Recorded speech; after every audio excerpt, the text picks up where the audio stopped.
Thank everybody for being here today. I want to start out by thanking some of the state representatives who join with us here today. We happen to be in the district of State Representative Gervin Hawkins, and we also have with us here today State Representative Menarez as well as Representative Allison. And we appreciate their involvement in this, but also appreciate their ongoing leadership here in the greater Bexar County area as they help their constituents continue to respond to COVID-19 as well as other challenges.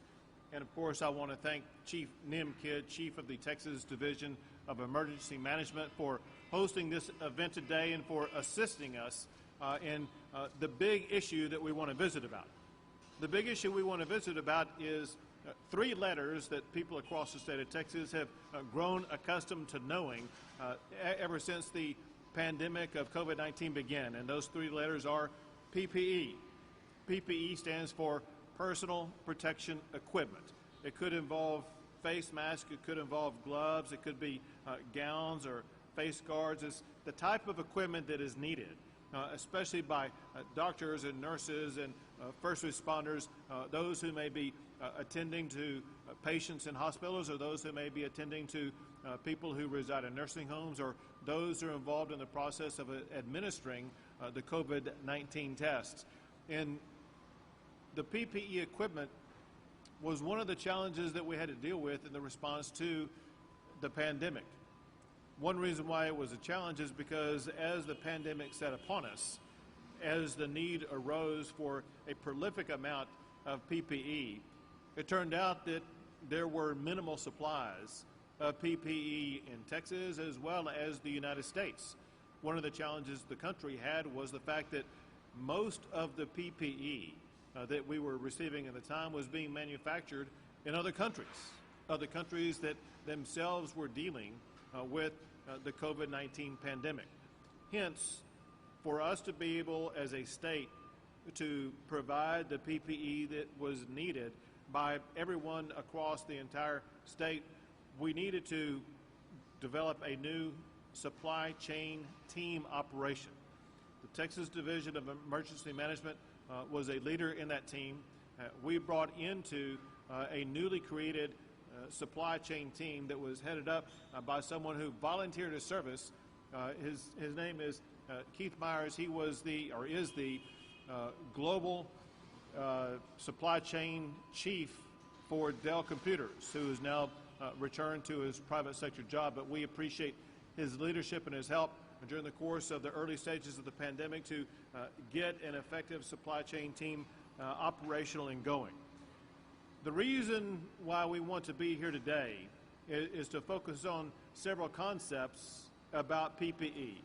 First is to make clear that we achieved one of our top priorities during the course of this pandemic, and that was to ensure adequate supply of PPE to everyone in the state of Texas that would need it.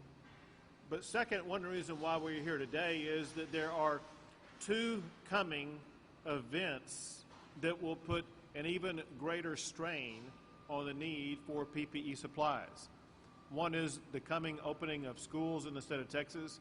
The other, as we go down the calendar, is the coming flu season, where in addition to people who are testing positive for COVID-19 and taking tests of people whether or not they do or do not have COVID-19, there will be the need for PPE supplies to also help people deal with flu season.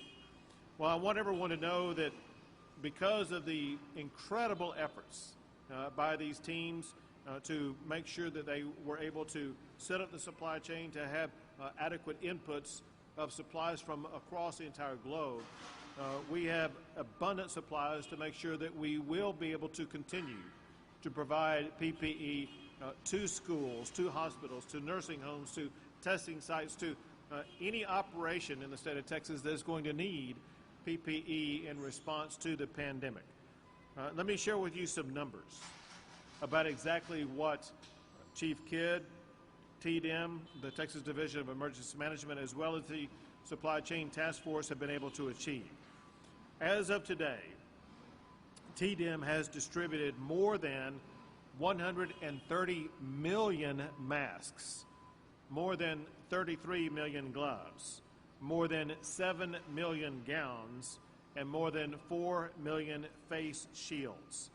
Now, you can tell perhaps by your observation that they have not been doing this alone. They have teams working with them to help execute this, and key members of those teams include the National Guard that we have here in the state of Texas. We're very grateful for the role the National Guard has played, and I'm very proud to announce something that was released late last night, and that is the President has reauthorized and extended federal funding for National Guard to continue in service through the remainder of this calendar year at a 100% reimbursement rate. That is a tremendous financial as well as personnel assistance to the very robust response by the state of Texas to COVID-19. Now, I mentioned that one of the things that we are focused on with regard to PPE, as well as focused on with regard to the state, is the beginning of the school year. I want to give you a couple of comments about the school year and then mention a little bit more about PPE related to it. As the school year begins, the several things must be known, and that is working with the TEA, the Texas Education Agency, and working with local school districts. We all agree that there needed to be one overriding principle as we open schools this year, and that is putting the public health and safety of students, teachers, parents, and everybody connected with a school the absolute top priority. And the second, in order to achieve that priority, was the necessity to build in a level of flexibility for schools this year to be able to achieve the goal of the health and safety of students and teachers. And what that means is this. It means, first, that every school district in the state of Texas has the option to choose what is the best date for them to begin their school year. Some school districts are choosing to begin their school year this month in the month of August.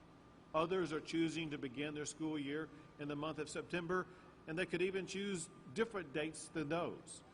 Then, when they decide to go back to school, school districts are empowered to decide how they are going to open.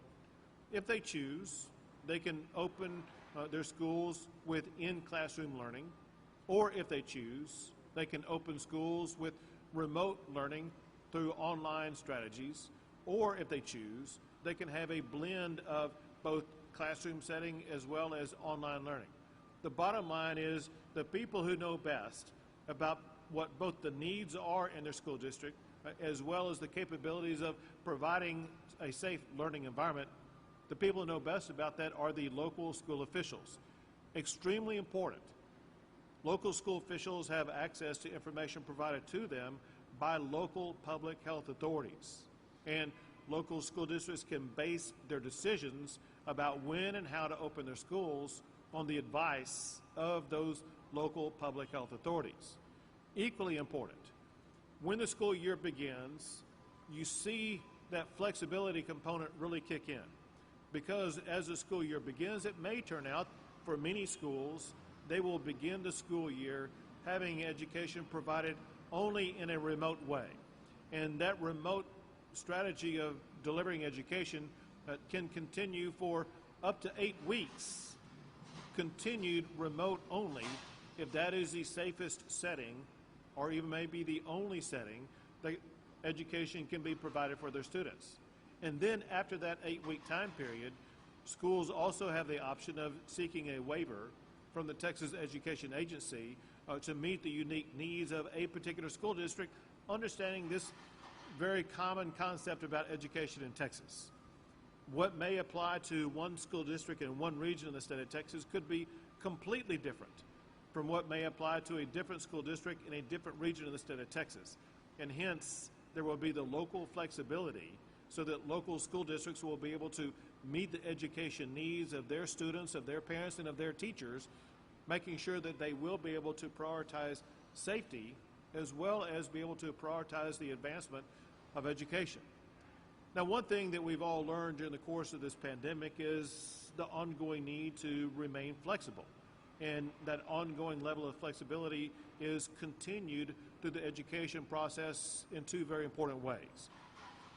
Whatever date local schools decide to begin the school year with in-classroom education, there may be times that arise when a student or a teacher or somebody else in a school contracts COVID-19. If that is the case, the school does have the option of being able to shut down that school for a period of days to make sure they're able to sanitize the school, return safety to the school, while also providing remote education to students. And then on top of that, during the course of a school year, just as we've seen in school years past, local public health authorities do have the ability to make recommendations that either a particular school or a particular school district should close their doors for a period of time in order to remedy what may be an outbreak of whatever kind that may be occurring in that school. So this is a long list of strategies that shows that there is a tremendous amount of flexibility to make sure that schools, teachers, and students, as well as parents, are going to have both the flexibility they need as well as the safety they need to make sure that students will be able to be educated. Now, on top of that, the state of Texas wanted to make sure that we were providing schools with the PPE supplies they need as the school year begins. And so let me tell you what Texas has already distributed to schools in the state of Texas. Already, the Texas Division of Emergency Management has provided Texas schools with more than 59 million masks, more than 24,000 thermometers, more than 565,000 gallons of hand sanitizer, and more than 500,000 face shields. And that's just as of right now. As you can see what's going on behind us right now, there continue to be new deliveries as we speak on an ongoing basis to make sure that all of the PPE supplies of all of the schools across the state of Texas will have their needs met at no cost to the local schools, because this is being paid for by the state of Texas to ease the financial burdens of the local school districts. Now, to tell you more about how this operation works and what is being done both with regard to PPE as well as responding to the needs of our fellow Texans is Chief Nim Kidd, the Chief of the Texas Division of Emergency Management. Thank you, Governor. And good morning. I apologize for the temperature in the warehouse, but I hope that you'll have a great appreciation for the men and women behind us that have been working here for about 135 days around the clock, a little over 3,000 hours logged by over 200 employees, family members, participants, our friends from the Texas A&M Forest Service, A&M AgriLife, A&M Engineering Extension Service, and the biggest component, the Texas Military Department. And Governor, as you said, the great thanks to our federal partners for keeping them here through the end of the year. This is one of 40 warehouses that TDM is partnering across the state. Now, this is the largest. This is our central one. Things that come in here go out statewide, but there are 39 other locations, as you can see on the map here to my right, that show all of the locations and the amount of PPE that is currently in inventory.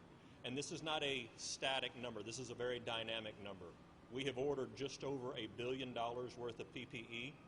A little over 600 million of it has been received, and most of that has been paid for. Some of that we got the invoices and we're paying out. Another 400 million is still on order, and we expect to have it delivered within the next 60 days. So our goal is to get PPE out in the widest reaches of the state that we can. Every school district, every hospital, every nursing home assisted living facility, all fire and EMS first responder agencies. Now, on one hand, the national and global supply chain is coming back up. So we're seeing our normal partners use their normal distribution methods in receiving a PPE. This will turn into a stockpile for any future events, as the governor talked about. I think most importantly that I want to get out is thanks to the supply chain task force that Governor mentioned earlier. They really helped us in a critical time of need of going and finding PPE from all corners of the world when there was a shortage. But because of that and the connections that we've made, we are very rich right now in our inventory of PPE, and Governor, we stand ready to serve. Thank you, Nim. Last thing, and then we'll take a few questions, is that just to make sure you understand, everything you see behind us all of it is PPE, and all of it is going to be distributed across this region as well as other parts of the state of Texas. There's no other stock item in this warehouse other than PPE that Texas is distributing across the state. With that, we'll be happy to take a few questions. If I'm going to need you to speak up a little bit. It's kind of loud. You maybe feel free to.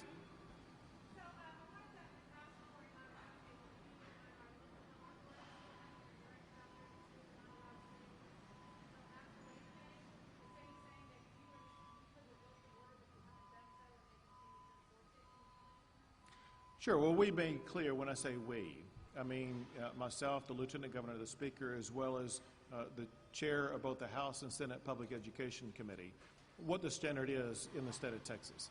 And the standard is what it has always been, and that is decisions about school openings are made by local school boards and the superintendents they hire.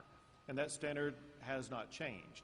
Now, what is also clear is that, as always, local school boards, they operate and can make decisions based upon input from local public health authorities. And so they, being the local school districts, are free to make decisions based upon local public health authorities. However, as it concerns when the schools open, they're not bound by any date dictated months in advance by a local public health authority.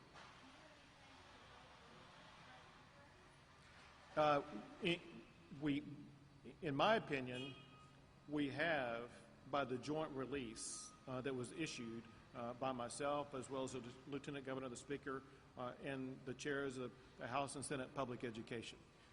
If they want me to issue an executive order, I can cut and paste what we issued and sign it. If they just show up with a copy of it, I'll be happy to sign it.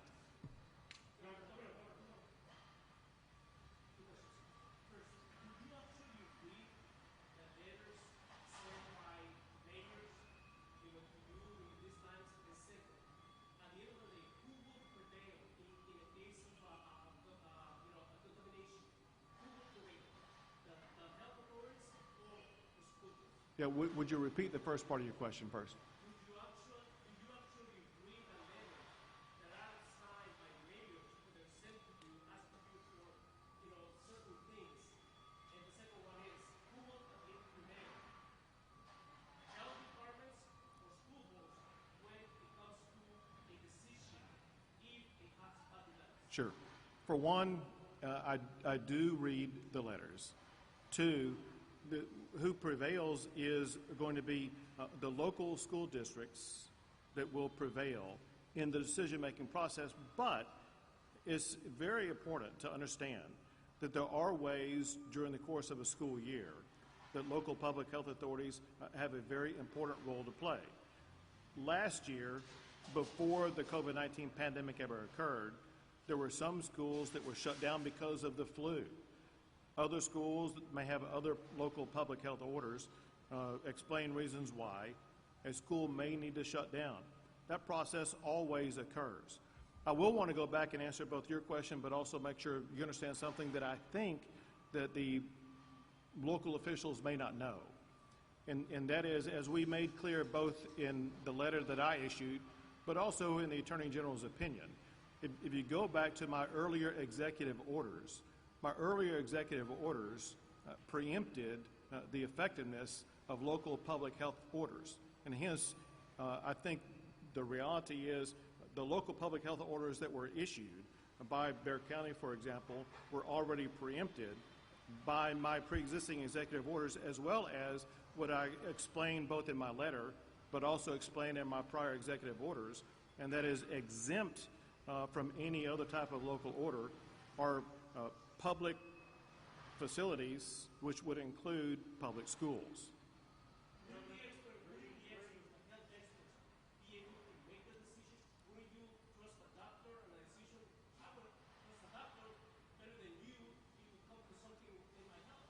So very important, this is not my decision, and no one is having to place trust or non-trust in me. Very important, the decision is made by local school boards and superintendents. Equally important, local school boards and superintendents can base their decision solely upon the information provided to them by local public health authorities.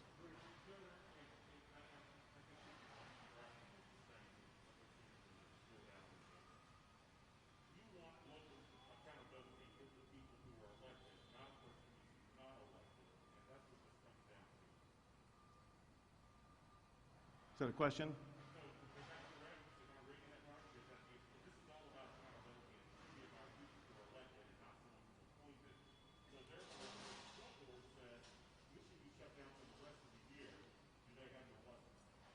Well, the way Texas law is set up is there are people who are chosen to make decisions for schools and how schools are to operate, and those are the local school boards.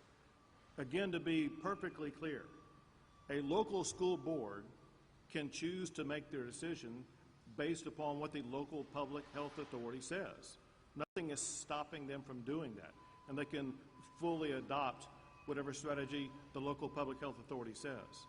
I do want to go back and make one thing perfectly clear, and that is, if you look at the letter that was issued by the local public health authority in Bexar County, the local public health authority suggested that schools should not open up for in-classroom education until September the 7th.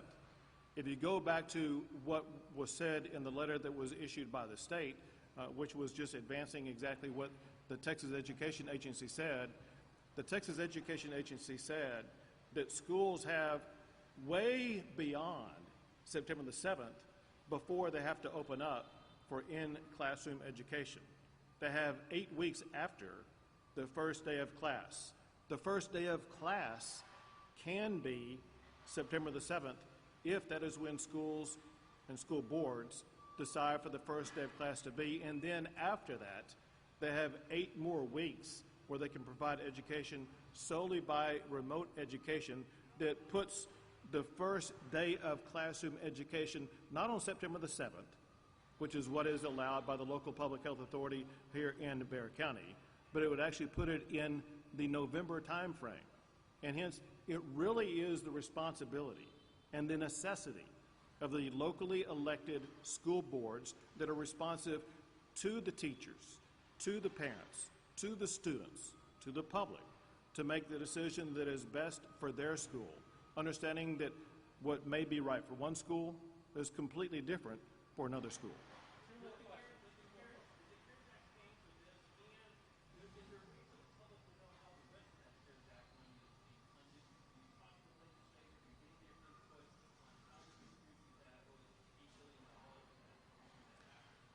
So part of this is being paid for by the CARES Act. Part of it through some of the personnel is being paid for directly by the federal government through Title 32 that's paying for all the National Guard. And through the executive order issued by the President last night, the National Guard is being able to be extended through the remainder of this calendar year, being paid for 100% by the federal government. Very importantly, with regard to the second part of your question, decisions about how the CARES Act funding is to be distributed is made by a committee of leaders in the legislature. So it involved people from the governor's office, it involved the lieutenant governor, the speaker, as well as the chair and vice chair of Senate Finance and House Appropriations.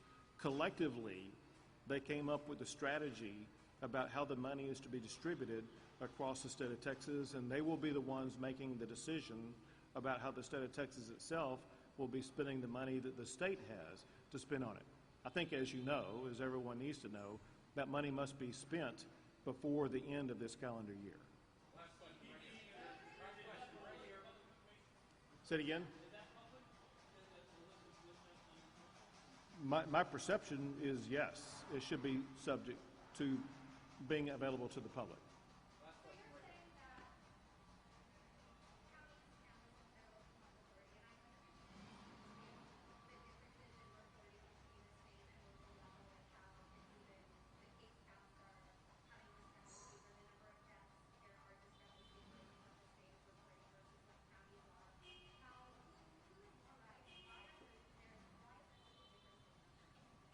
Let's talk about deaths, for example. One reason why there's a difference in numbers on deaths is because what the state has decided to do to ensure the highest level of accuracy for deaths is to use death certificates and then base it upon whether or not COVID-19 was listed as the cause of death. Whereas otherwise there were two things that were going on. One, you may not have that same level of accuracy. Two, there were delays in getting that information to DSHS. Understand this, the way that the law is structured and works is DSHS that has the responsibility to provide that information to the CDC up the food chain. And so DSHS, that's the Department of State Health Services, sets the standards for how information is to be gathered and reported, trying to achieve the highest level of accuracy.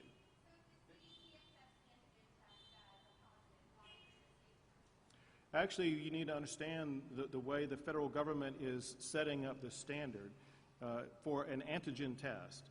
They are not counting antigen test as a positive the same way that they do a COVID-19 test. They're listing it as a probable. And so it's very important to separate the two because a COVID-19 test has a higher level of accuracy than does an antigen test. And hence, they will be categorized and reported separately.